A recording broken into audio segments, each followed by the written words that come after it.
할렐루야. 오늘도 함께 출애굽기 말씀 묵상하는 모든 분들 주님의 이름으로 축복합니다. 오늘의 본문은 출애굽기 30장 11절부터 21절까지입니다.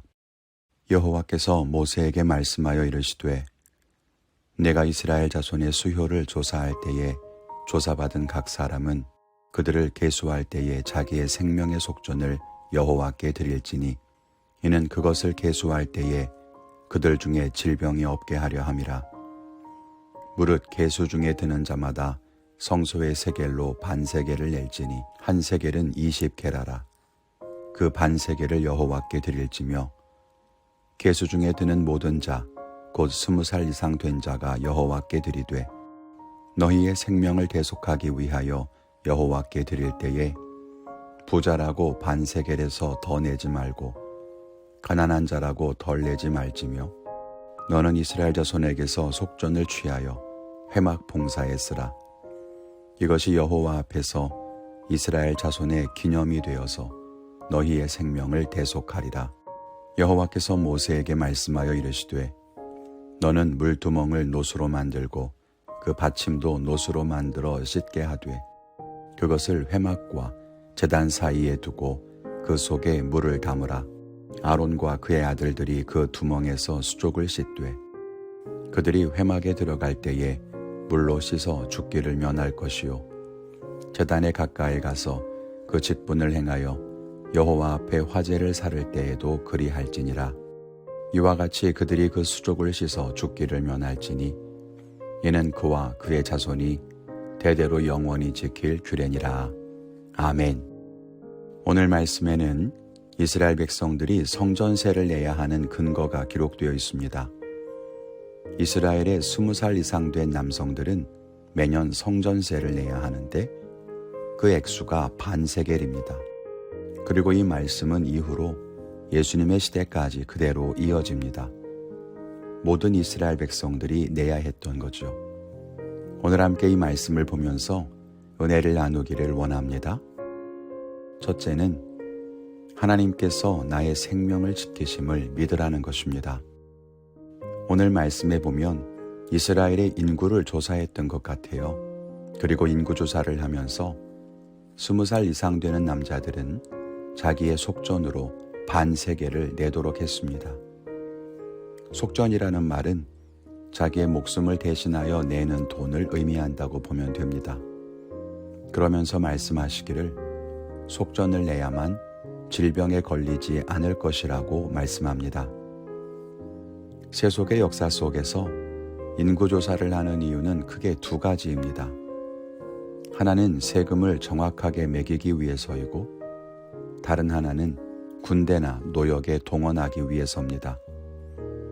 그렇게 본다면 오늘 출애굽한 사람들의 숫자를 세고 거기에 따른 속전을 내게 했다는 것도 그런 것 아니냐 생각할 수 있을 겁니다. 그런데 오늘 말씀에서 기억해야 하는 것은 이스라엘 백성들이 하나님께 속전을 내는 것은 하나님께서 그들을 애굽에서 건지셨다는 것을 기억하고 그들의 삶을 지키고 인도하시는 분이 하나님이라는 것을 고백하는 것입니다. 그래서 부자나 가난한 자나 속전으로 내는 액수가 같았습니다. 모두 똑같이 반세겔, 더도 말고 덜도 말고 반세겔씩만 냅니다. 이때로부터 매년 성전세를 낼 때마다 이들은 기억했을 것입니다. 하나님이 나를 지키셨다. 지난 한 해도 나를 돌보셨다. 그래서 내가 살아있고 그 생명의 값을 하나님께 드린다. 그런 마음이 있지 않았겠습니까? 이것이 생명의 속전입니다. 우리가 하나님께 헌금을 드리는 것도 같은 이유입니다. 하나님이 나를 지키시고 보호하신다는 것을 고백하는 것이죠. 사람들은 헌금을 내는 것을 기부금을 내는 것처럼 생각합니다. 물론 헌금을 가지고 교회를 운영하고 선교와 구제사업에 사용하니까 헌금은 교회의 운영금으로 사용되는 것은 맞습니다. 그러나 헌금을 드리는 마음가짐은 다르다는 거죠. 우리는 하나님의 은혜에 감사하는 마음으로 하나님께 예물을 드리는 것입니다. 그것이 헌금의 본질이죠. 이것을 잊지 않는 우리가 되기를 바랍니다. 둘째는 우리의 예물로 하나님의 나라를 세운다는 것입니다. 중요한 것은 이스라엘 남성들이 내는 반세겔의 예물을 다른 곳에 사용하지 않고 성막을 보수하고 관리하는 비용으로 사용했다는 것입니다. 이것은 이후에도 마찬가지여서 성전을 세운 다음에는 성전을 관리하는 비용으로 사용하게 됩니다. 우리가 드리는 헌금과 예물로 하나님의 성전을 관리하고 세웁니다. 그리고 하나님의 나라를 완성해 갑니다. 하나님의 나라를 완성하는 것은 하나님의 영역이요 권능입니다. 하나님은 전능하시고 사람의 도움이나 세상의 어떤 자원이 없이도 그 일을 이루실 수 있습니다. 아무것도 없는 곳에서 천지를 창조하셨던 것처럼요. 그래서 지금도 하나님은 아무것도 필요하지 않고 그냥 일하실 수 있습니다. 그런데 하나님은 우리와 함께 하시기를 원하고 우리가 하나님의 역사를 위해 자기의 것을 드리는 것을 기뻐하십니다. 왜냐하면 그것이 하나님과 그의 백성들이 함께 교제하고 마음과 소원을 나누는 일이기 때문입니다.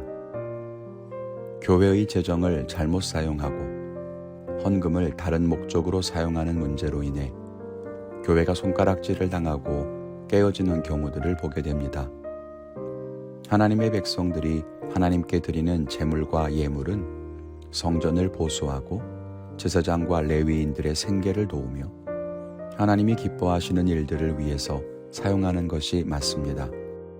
하나님의 은혜와 복을 누리는 우리가 그 은혜에 감사하여 하나님께 돌려드리는 이 감사의 제물이 다시 하나님의 나라를 세워갑니다. 그것이 하나님과 함께 동행하는 복된 삶입니다.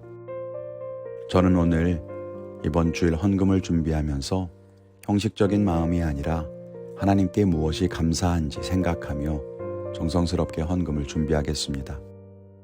여러분의 결단은 무엇입니까? 그 믿음의 결단을 따라 승리하는 하루를 살게 되시기를 바랍니다. 감사합니다.